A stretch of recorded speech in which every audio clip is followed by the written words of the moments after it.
शिक्षकाला मृत्यू झाला आणि नातेवाईकाचा आरोप आहे की वाळू माफिया आणि पोलिसांनी केलेल्या मारहाणीत मृत्यू झाला. तुम्ही सुद्धा आंदोलन केले, आक्रमक भूमिका काल घेतली होती. नंतर 7 ते 8 जणांवर अनोळखी लोकांवर गुन्हा दाखल झाला.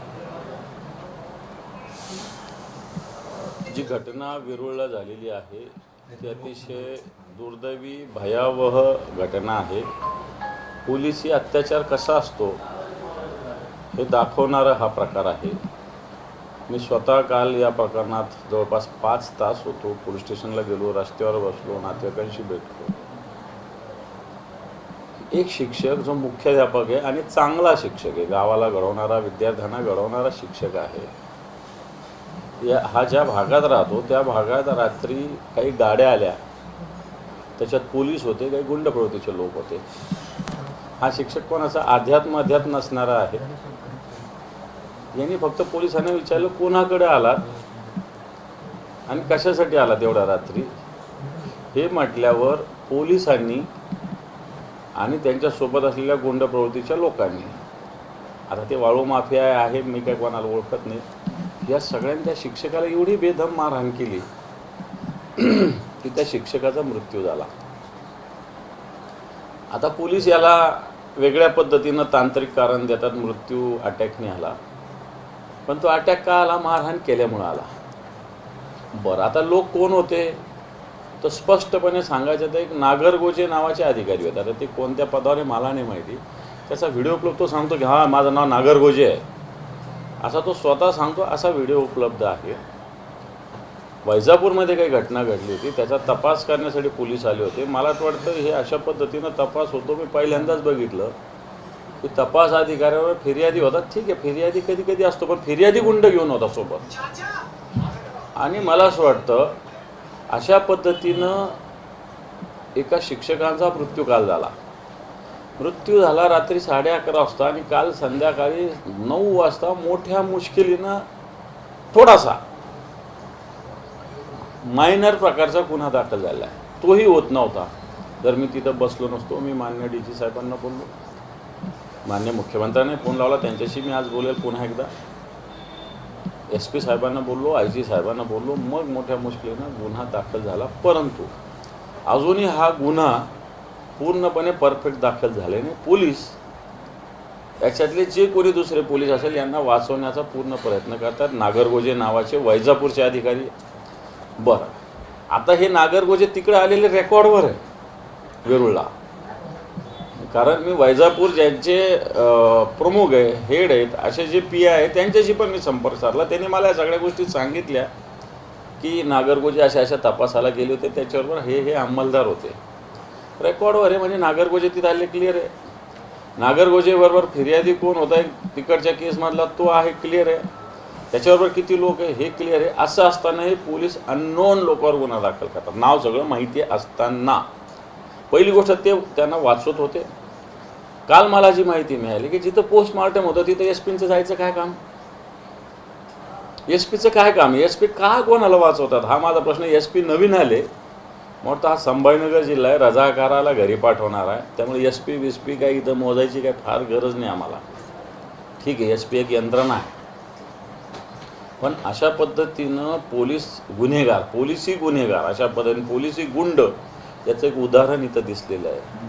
आणि गुंडांसाठी कशा पद्धतीनं पोलीस काम करतात याचंही उदाहरण दिसलेलं आहे.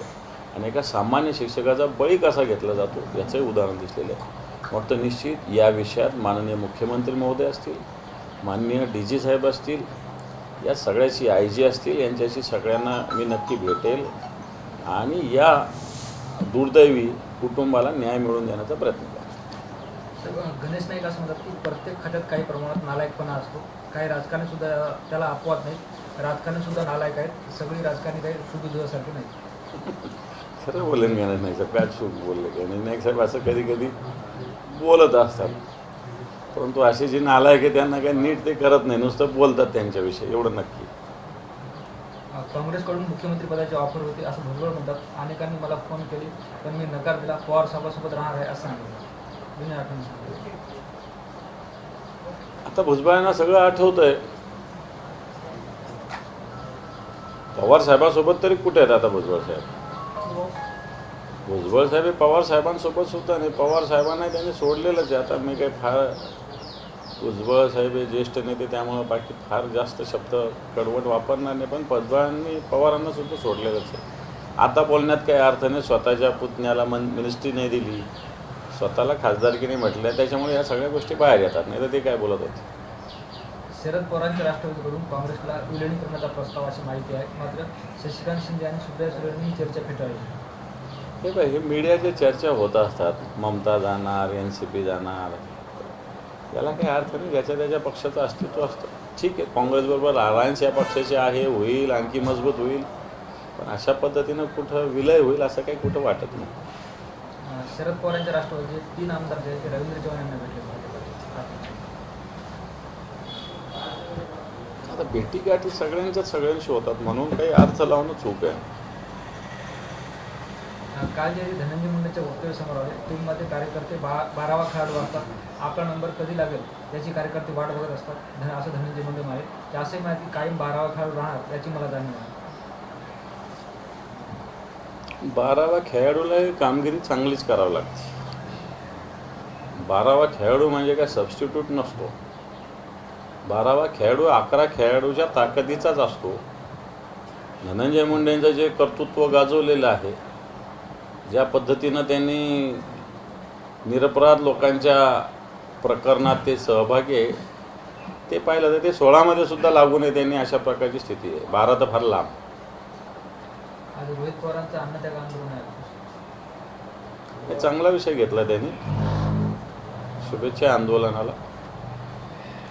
तर महत्त्वाचं म्हणजे जेव्हा जेव्हा ऑपरेशन टॅगरची चर्चा सुरू होती तेव्हा मराठवाडा दौरा होता. तो योगायोग असू शकतो. आजपासून मी पूर्ण बीड, धाराशिव, उद्या लातूर, नांदेड, परवा परभणी, हिंगोली असा दौरा आहे माझा.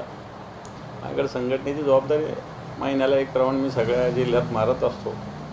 आणि आता निवडणुका पण आहे स्थानिक स्वराज्य संस्थेच्या.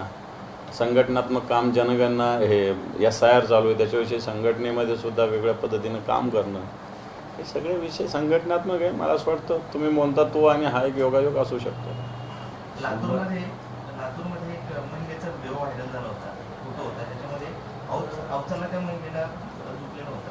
नंतर शासनाने त्यांना बहीण दिला, फक्त तो बहीण कुपोषित असल्याचं समोर आलं. तो बहीण अवचाला झुकला असताना कोसळला. खरं तर एखादा व्हिडिओ व्हायरल झाला म्हणून त्याला मदत पोचली पाहिजे, पण बाकीचा व्हिडिओ व्हायरल नाही होत त्यांचं काय, हा पण याच्यातला महत्त्वाचा प्रश्न. एखाद्याचा व्हिडिओ लकीली तुमच्यातला मीडियातला कोणी माणूस जातो, एखादा माणूस फोटो काढतो, लकीली तो व्हायरल होतो आणि मग त्या कुटुंबाला म्हणा, त्या लोकांना मदत मिळते. पण ज्यांचं असं व्हायरल होत नाही, ज्यांचं पण कोणी पोचत नाही.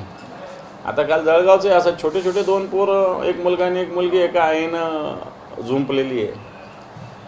पण आता सरकारची नियतच साफ नाही ना.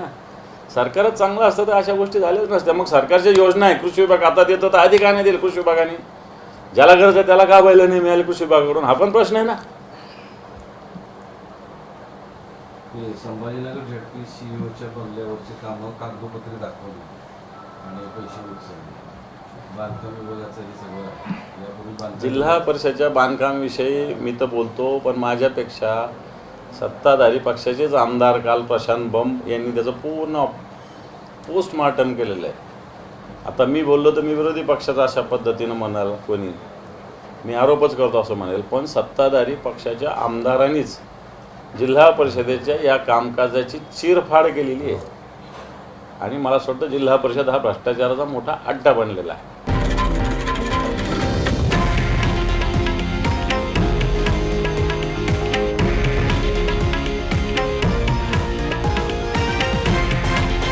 हे आहे देशातील नंबर 1 न्यूज नेटवर्क आणि आपण पाहत आहात TV9 मराठी, एकमेव.